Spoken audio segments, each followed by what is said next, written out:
इस वीडियो में ये लोग किसी सोशल मीडिया चैलेंज में पार्टिसिपेट नहीं कर रहे हैं। ये लोग किसी गवर्नमेंट की क्लीन अप ड्राइव का भी हिस्सा नहीं है। ये वो लोग हैं जो यूपी सफाई कर्मी रिक्वायरमेंट के फिजिकल टेस्ट में पार्टिसिपेट कर रहे हैं। उनसे फिजिकल टेस्ट के नाम पर नाला साफ करवाया गया और इनमें से काफी लोग इंजीनियरिंग ग्रेजुएट्स थे और कुछ तो पोस्ट ग्रेजुएट थे। अब आप लोग पूछोगे कि आखिर ऐसा क्यों किया, तो इसका जवाब काफी सिंपल है। इस देश में नौकरी नहीं है या फिर इतनी कम है कि कोई भी कुछ भी करने को तैयार हो जाता है। आज के इस वीडियो में हम लोग बात करेंगे एक लड़के की, राहुल की। आई एम राहुल, नाम तो सुना होगा। राहुल रियल भी है और फिक्शनल भी है। रियल इसलिए क्योंकि राहुल की कहानी इस देश के लाखों लोगों की कहानी की जैसी ही है। तो चलो शुरू करते हैं इस कहानी को। राहुल का जन्म हुआ एक छोटे से घर में। उसके पापा सरकारी स्कूल में चपरासी है और उसकी मम्मी घर संभालती हैं। राहुल का सपना है आईएएस बनना या फिर डॉक्टर या फिर इंजीनियर या कुछ भी जो स्टेबल हो वो मान सकते हो। अब अगर राहुल अपने गांव के सरकारी स्कूल में जाता है तो ज्यादातर चांसेस है कि वो कुछ भी नहीं सीख पाएगा। सरकारी स्कूल में ज्यादातर समय टीचर क्लास में ही नहीं होता और अगर होता भी है तो बस किताब खोल के बैठ जाता है। और मान लो कोई टीचर पढ़ा भी रहा हो तो वो कुछ इस तरह से पढ़ाता है।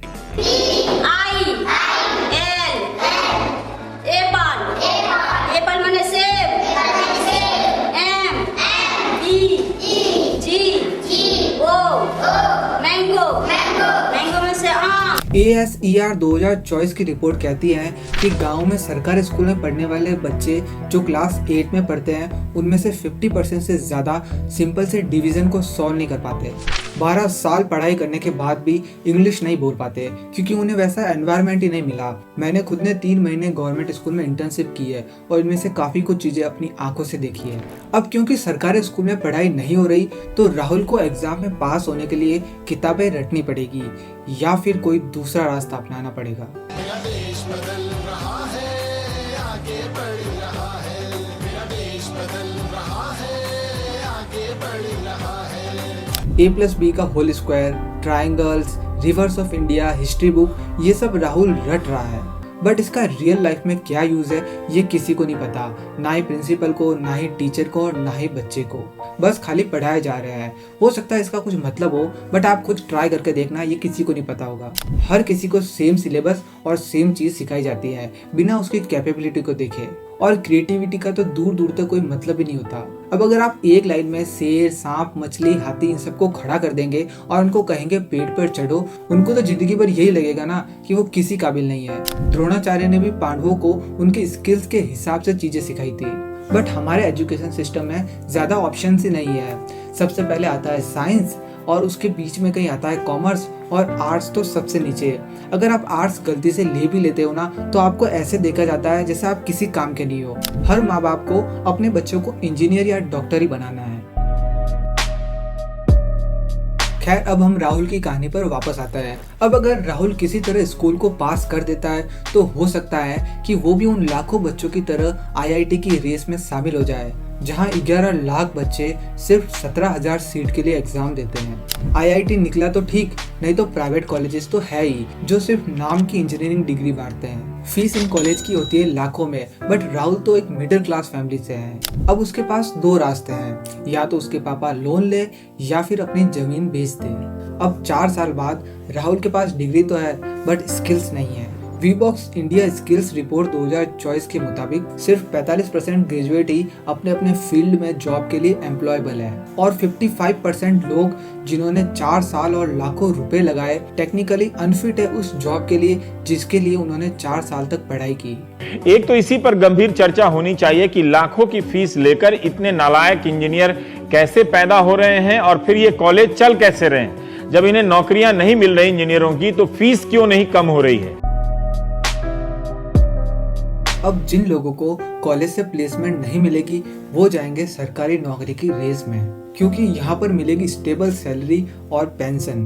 और हाँ, एक और चीज मिलेगी, सिक्योरिटी। मतलब कि आप निकम्मों की तरह काम ना भी करो तो भी आपको कोई निकालेगा नहीं। ये सोच हमारे दिमाग में इसीलिए आती है क्योंकि हमारे एजुकेशन सिस्टम ने हमें इतना कॉन्फिडेंस ही नहीं दिया कि हम अपनी स्किल्स के दम पर खड़े हो सके। यही वजह है कि हमें सिक्योर ऑप्शन चाहिए या फिर परमानेंट ऑप्शन चाहिए। तो अपने राहुल ने भी सरकारी नौकरी का फॉर्म भरा, लेट्स से ग्रुप सी का, क्योंकि क्योंकि कोई भी सरकारी नौकरी चलेगी। बट वो अकेला नहीं था। 2024 में रेलवे की एक रिक्वायरमेंट के लिए 1.2 करोड़ से भी ज्यादा एप्लीकेशंस आई थी, एक पोस्ट के लिए सैकड़ों कैंडिडेट्स। तो अब राहुल समझ चुका है कि सरकारी नौकरी लगना कितना मुश्किल है, तो अब वो प्राइवेट जॉब की तरफ जाएगा। बट अगर कॉलेज में कुछ सिखाया ही नहीं गया तो प्राइवेट कंपनी 10 से 15 हजार से ज्यादा की जॉब देगी ही नहीं, और अगर देगी भी ना तो वो एक इनफॉर्मल जॉब होगी जिसमें ना ही कोई कॉन्ट्रैक्ट होगा और ना ही पेंशन।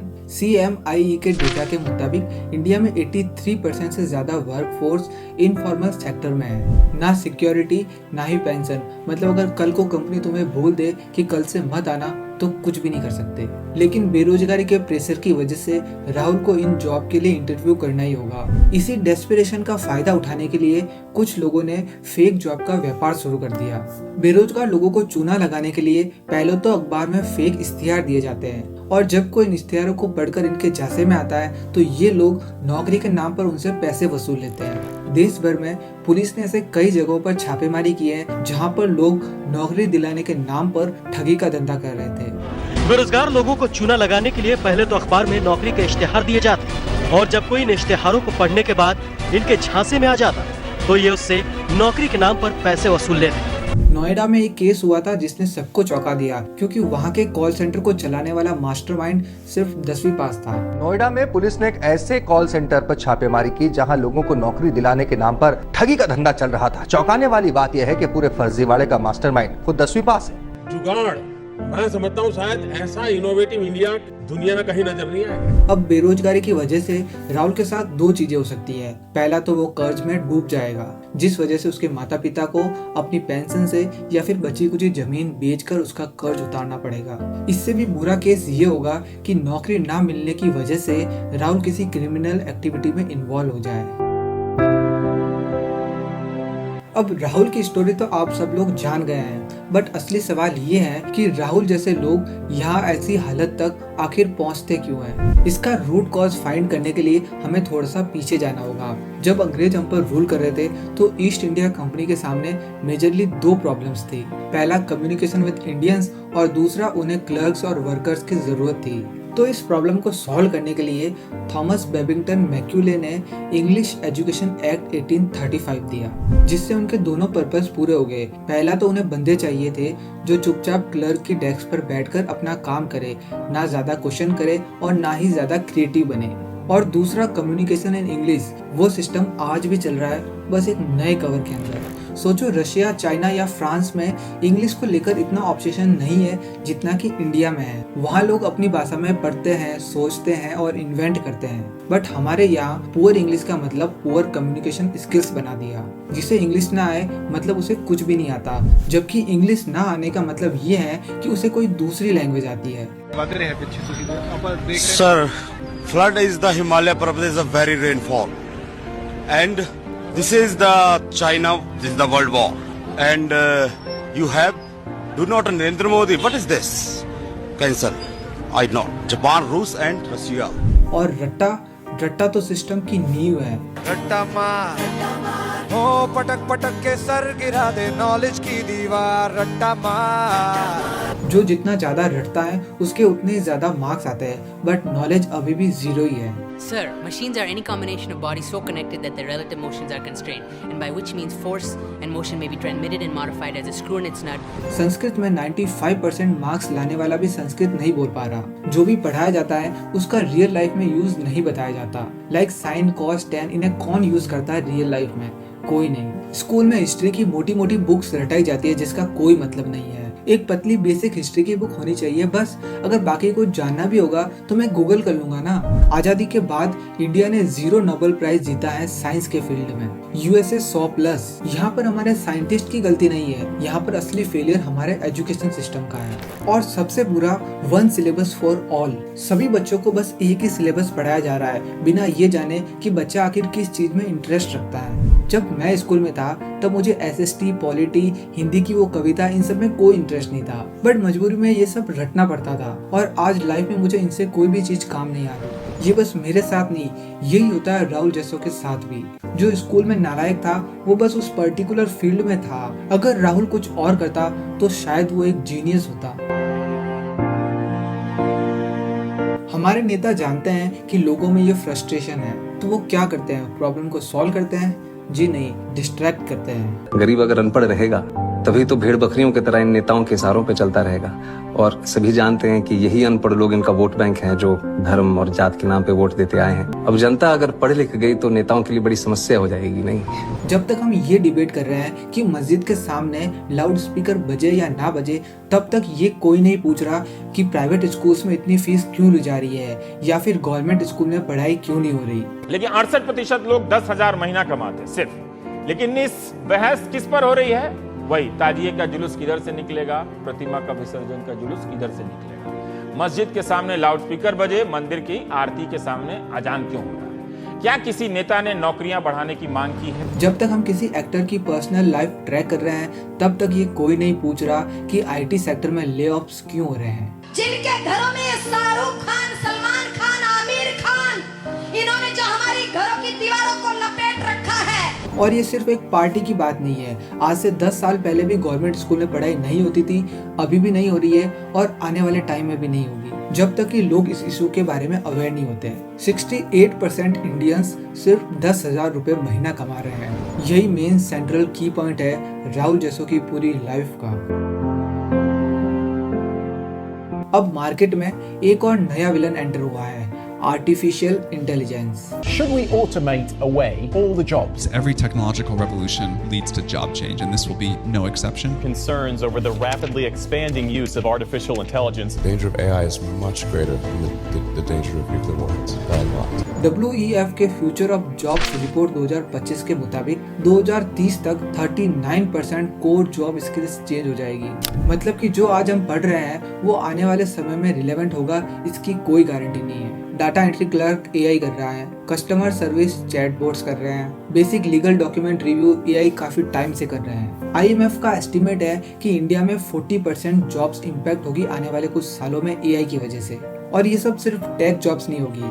BPO सेक्टर में जहां 16 लाख लोग काम करते हैं, वहां 80% queries already AI chatbots handle कर रहे हैं। अब सोचना, एक तरफ सिस्टम ने हमें रट्टा मारने वाला बनाया और अब दूसरी तरफ AI आ गया जो इस काम में हमसे भी ज्यादा फास्ट है। तो अब हम कहाँ खड़े हैं? यही प्रॉब्लम है, सिस्टम ने हमें काबिल बनने की ट्रेनिंग नहीं दी, नई चीजें सीखने की हैबिट नहीं दी और क्रिएटिव सोचने की जगह नहीं दी। तो राहुल आखिर में कहाँ पहुंचा?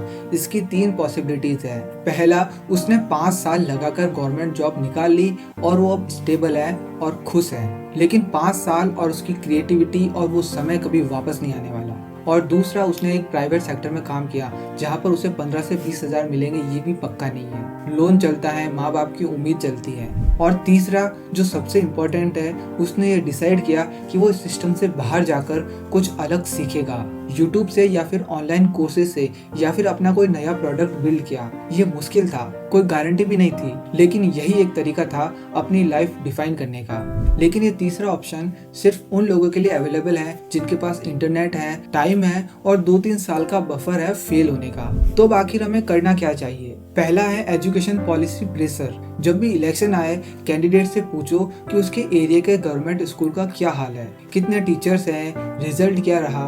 अगर पॉलिटिशियन खुद अपने बच्चों को सरकारी स्कूल में नहीं भेजता तो उनकी हालत क्यों ही सुधारेगा। दूसरा, स्किल प्लस डिग्री बैलेंस करो। अगर आप एक स्टूडेंट हो तो प्लीज डिग्री के साथ एक एक्चुअल स्किल भी सीखो। आज के ज़माने में cloud computing, digital marketing, data analytics, ये सब फ्री या फिर मिनिमल कॉस्ट पर अवेलेबल है यूट्यूब वगैरह पर। तीसरा है मेन इश्यूज पर फोकस करो। बीजेपी वर्सेस कांग्रेस या हिंदू वर्सेस मुस्लिम करने से कुछ भी नहीं होगा। जॉब्स और एजुकेशन पर फोकस करो। कोई भी पार्टी परफेक्ट नहीं होती, लेकिन कैंडिडेट को ट्रैक करो, उसने अपने एरिया के लिए क्या किया है, क्या कोई स्कूल खोला या फिर कोई स्किल कोर्स स्टार्ट किया या सिर्फ रैली की है। और चौथा, वैलिडेट करो इस वीडियो के सोर्सेज।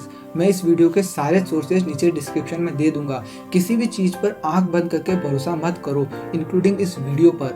खुद जाके हर सोर्स को चेक करो। तो आखिर में यही कहूंगा कि राहुल की स्टोरी अभी खत्म नहीं हुई है और ना ही तुम्हारी।